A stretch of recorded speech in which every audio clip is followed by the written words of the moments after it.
Hi అండి. అందరికీ నమస్కారం. ఈరోజు మనం కన్‌స్ట్రక్షన్ పార్ట్‌లో భాగంగా అసలు క్యూరింగ్ ఎందుకు చేయాలి? అంటే ఒక స్లాబ్‌ని గాని, ఒక బీమ్‌ని గాని, ఒక పిల్లర్ గాని ఎందుకు తడపాలి? తడిపితే ఉపయోగం ఏంటి? తడపకపోవడం వల్ల వచ్చే నష్టాలేంటి? అసలు మనం వాటిలికి నీళ్ళతో తడిపితే ఏమవుతుందంటేనండి, మనం తడపడం వల్ల ఆ వాటర్ కాంక్రీట్ పీల్చేసుకుంది అనుకుంటాం మనం. అసలు అలా జరగదండి ఎప్పుడు గూడా. మనం ఏసిన వాటర్ ఏంటంటే, అది పైన ఉండడం వల్ల కాంక్రీట్‌లో ఉన్న వాటర్ బయటికెళ్ళిపోకుండా ఆపుతదంతే. మనం ఏసిన వాటర్ ఏమి అది తీసేసుకోదు. జస్ట్ దాని పైన అలా నిలబడి ఉంటది. బయట ఎండ వల్ల, వచ్చిన వేడి వల్ల ఆ కాంక్రీట్‌లో మనం కాంక్రీట్ మిక్స్ చేసినప్పుడు వాటర్ కలుపుతాం చూసారా? ఆ వాటర్ అనేది బయటికెళ్ళకుండా ఆపుతదంతే ఈ బయటున్న వాటరు. అంతేగాని మనం ఏసిన వాటర్ ఏమి స్లాబ్‌లు పీల్చేసుకోవు, పిల్లర్లు పీల్చేసుకోవు. ఇలాగా అసలు ఎన్ని రకాలుగా క్యూరింగ్ చేయాలి? ఎన్ని రోజులు చేయాలి? చేస్తే ఏంటి? చేయకపోతే ఏంటి? నేను ఈ వీడియోలో పూర్తిగా వివరిస్తాను. మరింకెందుకు ఆలస్యం మొదలు పెట్టేద్దామా? Welcome to my channel.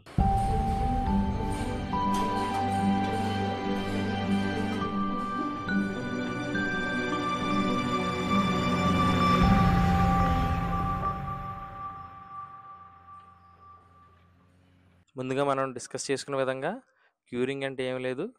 ఆ కాంక్రీట్‌లో ఉన్న వాటరు బయటికెళ్ళకుండా ఆపుతదంతే. అదేమీ కొత్తగా తీసుకోదు. ఇలా క్యూరింగు మనకెందుకు అవసరం అంటే ఆల్మోస్ట్ అందరికి తెలిసిందే. కాంక్రీటు స్ట్రెంత్ పెరగడానికి. అంటే మనం తడుపుతున్న కొలిది కూడా స్ట్రెంత్ అనేది ఇంక్రీజ్ అవుతూ ఉంటది వాటర్ బయటికెళ్ళకుండా. క్రాక్స్ రాకుండా. మీరెప్పుడన్నా అబ్జర్వ్ చేసుంటే స్లాబ్ వేసేసి మీరు తడపకుండా వదిలేయండి ఓ వారం రోజులు. మొత్తం పైన స్లాబ్ అంతా క్రాక్స్ వచ్చేస్తాయి. క్రాక్స్ ఎందుకొస్తాయంటే అందులో ఉన్న వాటర్ ఎవాపరేట్ అయిపోద్ది. ఆ ఎవాపరేషన్ జరిగే ప్రాసెస్‌లో క్రాక్ వచ్చేస్తదన్నమాట. అంటే స్లాబ్‌లోంచి వాటర్ ఎళ్ళే ప్రాసెస్‌లో దానికి దారి కావాలి కదా! ఆ ప్లేస్ అంతా క్రాక్స్ వచ్చేస్తాయి. ఆ ప్లేస్‌లో అది వాటర్ ఎవాపరేట్ అయిపోద్ది. అందువల్ల మనం వేసిన స్లాబ్ వేసిన వెంటనే 24 గంటల తర్వాత ఇమ్మీడియేట్‌గా మనం వాటర్ నిలబెట్టేయాలి. ఏమాత్రం లేట్ చేసామా స్లాబు క్రాక్స్ వచ్చేస్తాయి. సో, ఈ క్రాక్స్ రాకుండా ఉంచడానికి సిమెంట్ పూర్తిగా హైడ్రేషన్ అవ్వడానికి. మనకేంటంటే హైడ్రేషన్ అంటే మనకి వాటర్ అనేది బయటికెళ్ళకుండా ఆపడానికమాట. కాంక్రీటు డే బై డే ఎళ్ళే కొద్దీ స్ట్రాంగ్ అవుతూ ఉంటది. ఈ వాటరింగ్ చేయడం వల్ల. లాంగ్ టర్మ్‌లో మనకి స్ట్రెంత్ అనేది ఎక్కువొస్తది. దాని మన్నిక కూడా ఎక్కువుంటది. ఇప్పుడు మనం క్యూరింగు ఎన్ని రకాలుగా చేయొచ్చో చూద్దాం. మనకి ఈ వీడియోలో మీకు కనబడుతుంది. మనకేంటంటే ఫస్టు పాండింగు అంటే నీటితో కప్పడం.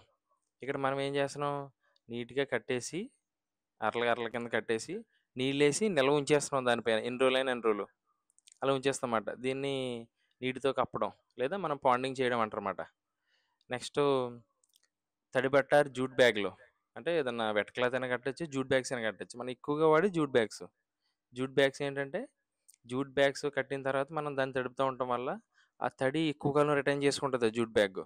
సో, బయటొచ్చిన ఎండనే అది ఓవర్ కమ్ చేయకుండా అంటే కాంక్రీట్‌లోంచి బయటికెళ్ళకుండా అవసరమైతే జూట్ బ్యాగ్‌లోంచి వాటర్ బయటికెళ్తది గానీ, కాంక్రీట్ దాకా వెళ్ళనివ్వదు. ఇది మనం ఎక్కువగా ఈ 2 మనం ఎక్కువగా చూస్తాం. గోడల భీములు, కాలమ్స్ మీద తడి బట్టలు కప్పి తడిగా ఉంచడం వల్ల కూడా మనకి ఇది ఉపయోగపడుతుంది. నెక్స్ట్ ఏంటంటే స్ప్రింక్లింగ్ అంటే పిచికారీ విధానం. కాంక్రీట్‌పై ఎప్పుడు ఫ్రీక్వెంట్‌గా తడపడం. అంటే ఫ్రీక్వెంట్‌గా స్ప్రే టైప్ కొట్టడం మాట. స్ప్రే కొడతా ఉంటే ఒక గంటకి ఆరిపోతూ ఉంటది. మళ్ళీ స్ప్రే కొడతా ఉంటాం. ఇలా క్రమం తప్పకుండా చేయడం మాట. ఇది జనరల్ ప్రాసెస్ బయట. నెక్స్ట్ ఏంటంటే కెమికల్ స్ప్రేస్ అండి. మనకి కెమికల్స్ కూడా వాడతాం. ఆ కెమికల్స్ లేయర్ కింద వాడామనుకోండి సపోజ్ డీజిల్, పెట్రోల్ అని సంథింగ్ అంటే ఆవిరవ్వకుండా ఉండాల్సినవి వాడాలి. మళ్ళీ ఆవిరయ్యి వాడితే మనకి ఆవిరైపోతాయి. ఆవిరవ్వకుండా వాడని కెమికల్స్ ఏదైనా వాడామనుకోండి అది పైన లేయర్ కింద ఉండిపోవడం వల్ల ఆ లేయర్ అలా ఉండిపోయి మనకి కింద వాటర్ అనేది కాంక్రీట్‌లోంచి బయటికెళ్ళకుండా చేస్తది. అది కూడా బెస్ట్ టెక్నాలజీ. మనకేంటంటే రైల్వేలో కాంక్రీట్ స్లీపర్స్ ఉపయోగిస్తాం చూసారా? కింద రైల్వే పట్టాల కింద వాటిలకి ఉపయోగిస్తారన్నమాట ఇది. ఇప్పుడు అసలు ఎన్ని రకాలుగా చేయాలో నేర్చుకున్నాం. అసలు ఎన్ని రోజులు చేయాలి? మనందరికి వచ్చిన కామన్ డౌట్ ఏంటంటే, మనం ఎక్కువ రోజులు తడిపేస్తాం. ఎక్కువ రోజులు తడిపేయడం ఏంటంటే, అది నాచు పట్టుకుపోద్ది. అది అది ఆరి దాన్ని గోకి మళ్ళీ ప్లాస్టింగ్ చేసుకొని చాలా తిప్పలు పడతాం. కొంతమందైతే నెగ్లిజెన్స్ అసలు తడపరు. అది కూడా ప్రమాదమే.